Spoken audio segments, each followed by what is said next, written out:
I also, and that's my personal target, I want to focus on usability. Blender is growing, and I think we miss a little bit of people, like we had Matt, App, and William helping us in the 2.5 period to really think about how is an interface looking, how is it working.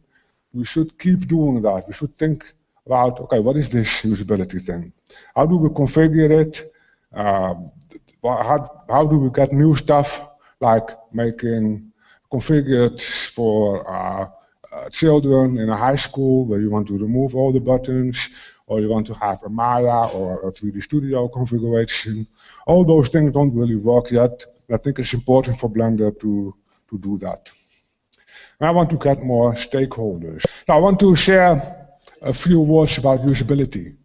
So sometimes I compare Blender to something simple as a skateboard, which is fun and really cool, of course, but it's very hard to use. Not everybody is capable of skateboarding. We have to spend lots of time practicing, but once you know it, you still do like the simplicity.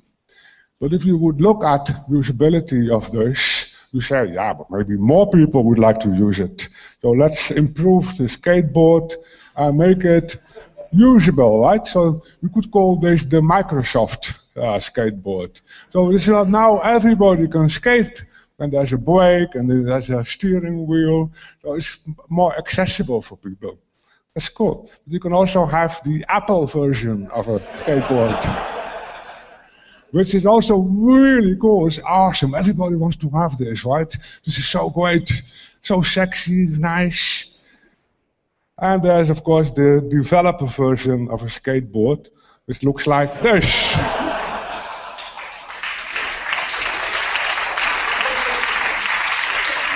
You see the gun, Sergei? Yeah?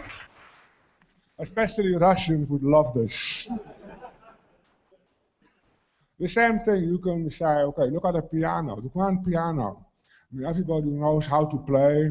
They can appreciate the totally balanced way of the touch of a piano, the sound, and then you can get a complete orchestra out of it. But to become a good player, you have to invest many years. So you get the usability thing from the Microsoft approach. Let's make it possible for everybody to play. You make lots of buttons and you program it, and you press 5 things and you have music. Of course, really awesome. This is the Apple piano, of course, which is still a piano, but it looks so much more cool. And here's the developer piano, which is also really cool, but only usable for a couple of people, I think. So that ends with where Blender is going. Of course, this is exaggerated, but sometimes people are configuring Blender and it gets more and more and more buttons. I mean, having a more readable interface means more space occupied for the interface. The actual place where you're editing is shrinking, it's growing back. So I would like to have thinking power and experiments or design tests to move buttons away again and bring things back to actually working instead of using buttons. You can make things work in the 3D window much better, or in the image window, or whatever, without using buttons. There's many ways to do that. We can explore and talk about that in this conference. My last